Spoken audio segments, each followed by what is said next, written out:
Assalamualaikum warahmatullahi wabarakatuh.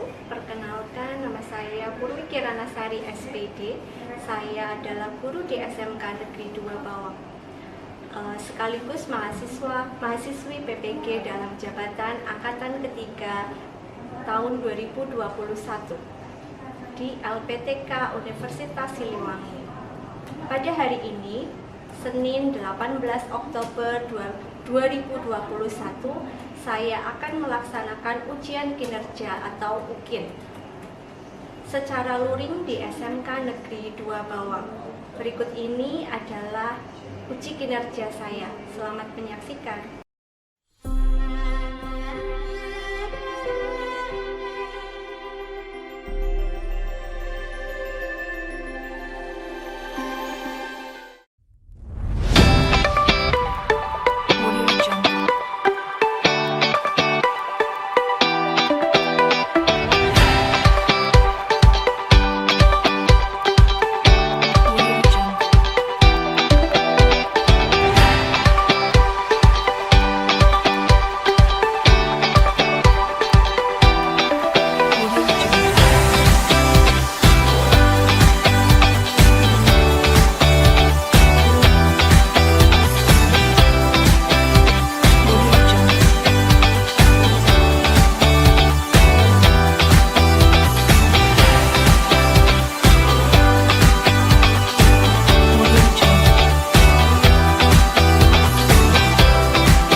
Kondisi tubuh kita walaupun kita sedang di masa pandemik ya. Nah, walaupun kita sedang di masa pandemik seperti ini, kita harus tetap menjaga imun tubuh kita.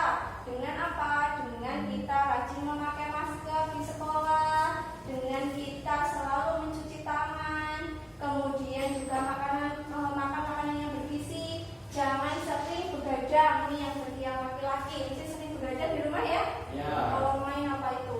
Main Mobile Legends atau main game gitu ya. Nah, makanya supaya apa? Supaya pembelajarannya kita bisa seperti dulu. Ini kan kelasnya sudah terbagi jadi kelas A dan kelas B gitu ya. Nah, karena kita terbagi-bagi, kemudian tidak bisa pembelajarannya itu full menjadi 36, sehingga diperlukan adanya pembelajaran yang supaya kita itu pembelajarannya itu lebih menyenangkan, lebih ada feel-nya seperti itu ya. Harus kita menjaga kesehatan supaya Banjarnegara itu tidak atau menjadi zona hijau lagi ya. Gitu. Jadi kita bisa pembelajaran secara tatap muka seperti biasa, tidak terbagi-bagi kelasnya. Seperti itu ya. Nah, harus tetap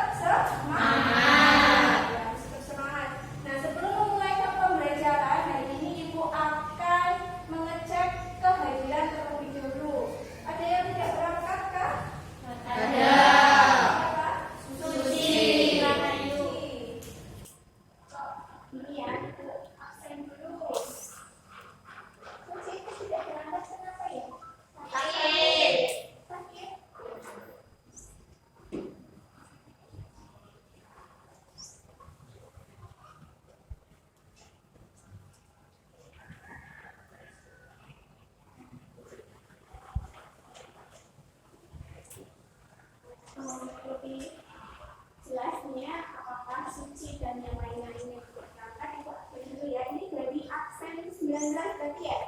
Iya. Coba Lili Muhammad Khairul Nabila Akmal Nabila Aprilia Naila Nauri Nova Novianti Rahmanika Lima Stella Safia Suci Hidayah Hikmah Tegar Tri ya. Jadi hari ini yang tidak berangkat memang hanya si Suci ya. Yang berarti kalau memang Suci sedang sakit, kita doakan supaya Suci lekas membaik dan sembuh sehingga bisa mengikuti pembelajaran pada pertemuan berikutnya ya. Oke ya.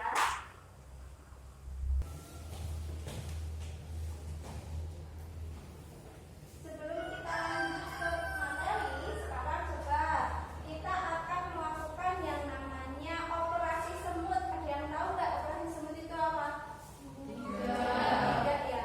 Nah, operasi semut itu adalah kalian silahkan lihat kanan, kiri, depan, belakang, bahkan berada yang ada di meja kamu atau di laci kamu atau yang ada di bawah kamu, apakah ada sampahnya? Kalau ada sampahnya silahkan diambil kemudian dibuang di tong sampah di depan ya. Ada sampahnya atau tidak? Oke, kalau ada silahkan dibuang ke depan.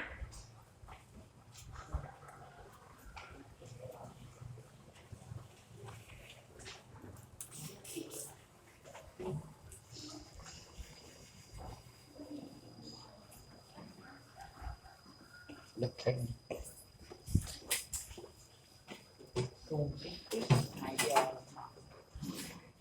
Sudah yakin bawahnya tidak ada sampah lagi? Kenapa tadi itu katakan harus ada operasi semut atau kita? Kalau lingkungan kita bersih, ketika kita memulai proses pembelajaran itu akan lebih nyaman atau akan lebih enak. Jadi kita harus mengkondisikan dulu lingkungan yang ada di sekitarnya kita atau lingkungan yang ada di mejanya, meja kalian atau di laci itu harus tidak ada sampahnya. Seperti itu ya. Oke, kita lanjut ya. Oh, ada yang tahu ini siapa? Tidak tahu. Tidak. Nggak suka Korea katanya. Wah. Oke, tapi di sini sedang ada omongan bahwa kita hari ini akan belajar tentang apa ya? Nah, lanjutnya di sini ada sebuah gambar. Kira-kira ini gambar apa ya? Sedang mengaji. Oke, sedang mengaji. Ada gurunya, ada anak yang sedang ikut mengaji. Nah, dilihat dari materi ini, dilihat dari kegiatan yang dilakukan oleh ibu tadi, berarti hari ini kita kira-kira akan mempelajari apa ya? Kerajaan Hindu-Buddha. Kerajaan Hindu-Buddha. Kerajaan Hindu-Buddha itu adalah yang sudah kita pelajari minggu kemarin. Nah, jadi itu pembelajaran minggu kemarin. Nah, kalau hari ini yang berkaitan dengan ada perempuan sedang mengaji, kemudian memakai apa? Jadi kita hari ini akan belajar tentang apa? Islam. Kita hari ini akan belajar mengenai materi teori masuknya agama Islam ke Indonesia dan bagaimana proses penyebarannya. Nah, ini ada siswa, ada orang tua yang sedang mengajarkan anaknya untuk belajar mengaji. Ini yang akan kita pelajari hari ini yaitu mengenai teori masuknya agama dan kebudayaan Islam ke Indonesia serta pengaruhnya dalam bidang ekonomi, pemerintahan, dan budaya. Oke, saya ulangi pertanyaannya. Pertanyaannya adalah apa yang kita pelajari minggu lalu ya? Kerajaan Hindu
kebudayaan. Nah, ini menarik kalau kita bicara mengenai kebudayaan, itu sangat menarik. Terlebih kebudayaan yang ada di Indonesia itu bermacam-macam dan bercampur dengan ajaran agama Hindu, kemudian ajaran agama sebelumnya yaitu zaman prasejarah, zaman praaksara, yaitu pada masa manusia belum mengenal agama, yaitu baru mengenal yang namanya kepercayaan, yaitu animisme dan dinamisme.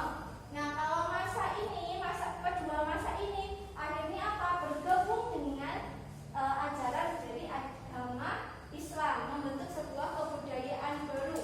Coba kira-kira sebelum kita lanjut ke materi, Ibu tanya coba.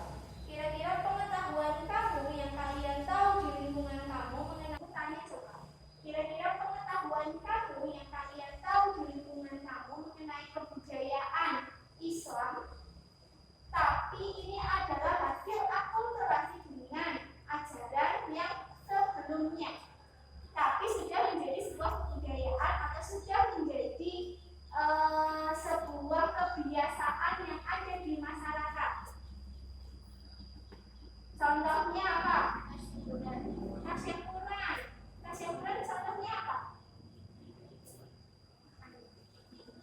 Yang di lingkungan kamu, di desa kamu coba. Oh iya, benar pintar. Mitoni. Mitoni itu memperingati hari apa?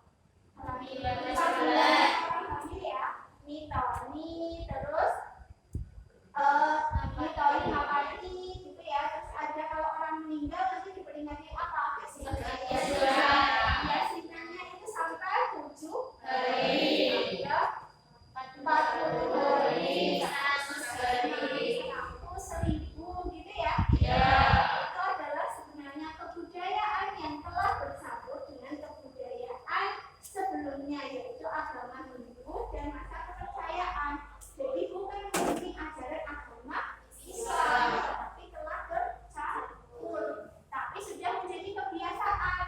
Karena sudah menjadi kebiasaan, kira-kira apa? Kalau tidak dilakukan maka akan ada sanksi sosial. Contohnya apa sanksi sosialnya? Digosipin sama tetangga, sama netizen misalnya ya, digosipin. Nah, kenapa itu tidak kejadian ketika meninggal si A dan si B? Nah, ini sekilas mengenai materi apa yang akan kita pelajari. Jadi kita tadi menjelaskan secara garis besarnya mengenai materi apa yang akan kita pelajari pada hari ini beserta dengan contoh-contoh yang ada di sekitar kita. Tapi nanti akan Ibu jelaskan lebih jelas lagi mengenai hal-hal yang sudah saya jelaskan secara garis besar. Sebelum kita lanjut ke materi, kita tes dulu. Kira-kira sampai di mana pengetahuan kalian mengenai materi yang ada atau mengenai pengetahuan kalian yang kalian sudah dapatkan. Yang pertama, itu mengapa menurut Anda bagaimana Islam disebarkan di Indonesia? Kira-kira kita tahu? Melalui perdagangan, kita ajaran tasawuf, kesenian. Oh ya, pintar sekali ya. Ternyata kalian sudah ada wawasannya. Nah, itu adalah saluran-saluran penyebaran ajaran agama Islam. Terus selanjutnya yang nomor 2, menurut Anda apakah benar Islam itu disebarkan oleh para wali? Iya. Ya, benar. Kenapa? Alasannya apa? Agama Islam mudah diterima dan dapat berkembang pesat di Indonesia karena faktor-faktor. Mudah diterima gitu ya, karena Islam itu mudah diterima dan disebarkan oleh para wali, begitu katanya.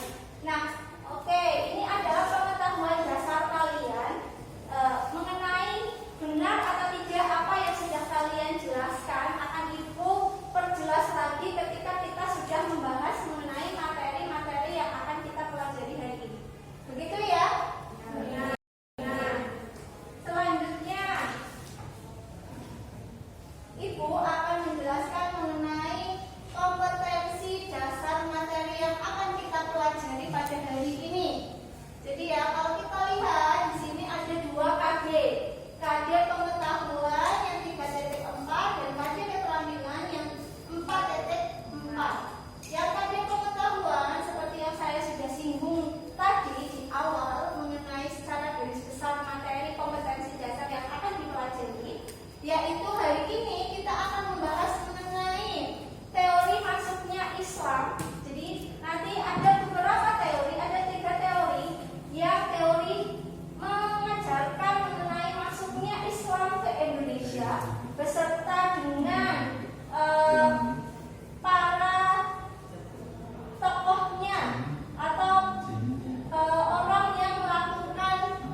pasif. Seperti itu ya.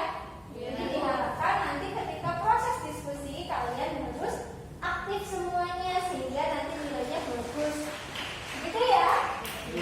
Nah, kemudian selain itu nanti kita juga akan melihat mengenai pengetahuan yang ada di Banjarnegara mengenai siapa sajakah yang menyebarkan ajaran agama Islam di Banjarnegara dan apa peninggalannya beserta apakah peninggalan itu masih bisa kita lihat sampai sekarang atau tidak. Begitu ya. Sampai di sini ada pertanyaan? Tidak ada? Jika tidak ada, kita lanjut saja. Nah, ini tujuan pembelajarannya. Indikator pencapaian kompetensinya. Cepat, karena dari tadi ibu yang terus berbicara, ibu mau meminta tolong. Siapa yang kira-kira mau membacakannya? Siapa yang mau membacakannya? Ya boleh. Indikator pencapaian kompetensi. 1. Menganalisis berbagai teori tentang proses masuk dan berkembangnya kebudayaan Islam Indonesia. 2. Merumuskan pendapat tentang teori yang paling tepat dari beberapa teori yang ada tentang proses masuk dan berkembangnya agama dan kebudayaan Islam di Indonesia. 3. Menelaah saluran Islamisasi di Indonesia. 4. Menganalisis pengaruh agama dan kebudayaan Islam terhadap kehidupan masyarakat Indonesia dalam bidang ekonomi, pemerintahan, dan budaya. Oke, terima kasih. Ini adalah indikator pencapaian kompetensinya. Jadi kita nanti akan mempelajari mengenai materi-materi ini dan diharapkan kalian itu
dari dua hal ini, apa hubungannya dengan pembelajaran yang akan kita pelajari hari ini? Angkat tangan, angkat tangan. Menurut kamu tidak ada yang benar, tidak ada yang salah, Ma? Tidak ada yang salah. Ya, oke, silakan, Mbak. Menurut saya lagunya beri semangat orang yang benar. Terus? Yang ketiga yang kedua indahnya kebersamaan bersama. Oke, ada lagi?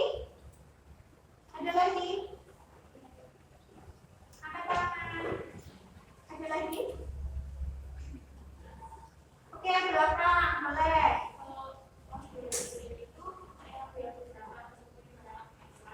Iya, benar. Cepat. Yang kedua.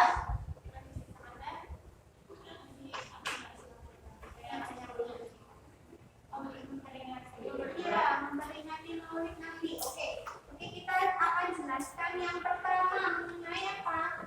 Lir-lir. Lagu lir-lir tadi yang sudah kita ini kita bersama-sama dengan semangat ya. Nah, lagu lir-lir ini dipersembahkan atau diciptakan oleh siapa? Ada yang tahu? Sunan Kalijaga. Oleh Sunan Kalijaga. Nah, kemudian Sunan Kalijaga ini dia menyebarkan ajaran agama Islam itu dengan adanya kesenian. Jadi dia itu mengajarkan ajaran agama Islam itu tidak dengan jalan yang kekerasan, karena motonya adalah menjalankannya itu kayak gini. Prinsipnya dari Sunan Kalijaga itu adalah mendapatkan ikan. Jadi kalau bahasa Jawanya itu kena iwake tapi baunya aja masih keruh. Maksudnya apa? Kena ikannya tapi airnya jangan sampai keruh, begitu ya. Nah, maksudnya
Tetapi ini masih menjadi catatan dari para sejarawan. Bahwasannya apa? Bahwasannya ada rentang waktu berapa lama coba dari abad ke-7 sampai abad ke-13? Ada berapa rentang waktunya? Ada 5 abad. Nah, ada 5 abad. Berarti dari 5 abad itu apakah selama itu ya? Jadi catatannya kenapa selama itu baru bisa menyebarkan ajaran agama Islam? Ini masuknya ajaran agama Islam ke Indonesia. Ada 3 teori. Teori yang pertama apa? Mekah. Teori Mekah. Teori yang kedua? Yang ketiga? Asia. Tadi sudah dijelaskan sama teman kamu. Ya, ini adalah letak atau peta dari kota Mekah. Selanjutnya ada sebuah tokoh. Tadi tokohnya dari teori Mekah siapa? Mbak, dari kelompok 1. Iya, Buya Hamka. Yang menjelaskan bahwasanya Islam itu masuknya memang dimasuki oleh orang dari Mekah. Tuh. Kemudian selanjutnya di sini ada apa ini? Bukti yang memperkuat teori. Bukti yang memperkuatnya. Coba, Mbak, yang silakan dibaca. Michael itu bukan orang Indonesia ya. Jadi dia jatuh ke wilayah Indonesia, kemudian beliau meninggal dan dimakamkan di situ. Kemudian di situ juga ada prasasti lisannya Fatimah binti Maimun. Kalian bisa melihat ini. Sebenarnya ada teksturnya, tapi tidak terlalu jelas. Kemudian ini yang menarik, ini adalah lisannya dari siapa? Sultan Ini bentuknya seperti ini. Melakukan refleksi. Nah, refleksi ini adalah mengenai kira-kira ini pertanyaannya apa coba? Bagaimana caranya?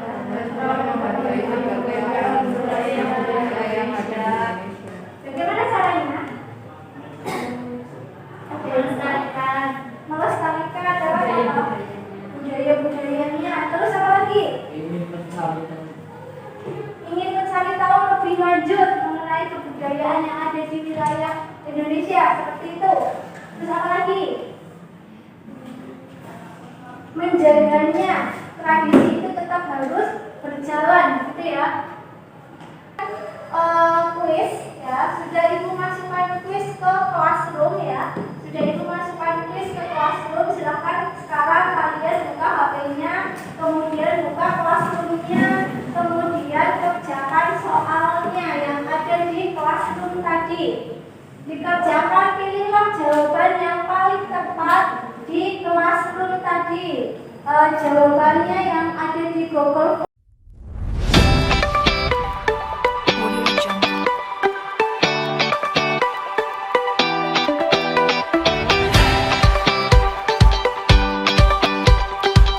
Siapa ini? Ada yang dapat 90.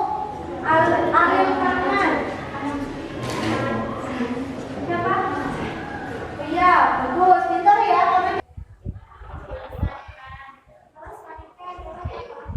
Budaya-budayanya. Terus apa lagi?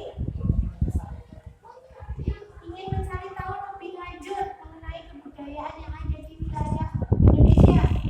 Ya, untuk pertemuan minggu besok kita akan mempelajari mengenai kolonialisme dan imperialisme dari bangsa Barat masuk ke wilayah Indonesia. Akan ibu kaitkan dengan peninggalan-peninggalan Belanda. Ini pertemuan kita hari ini. Assalamualaikum warahmatullahi wabarakatuh.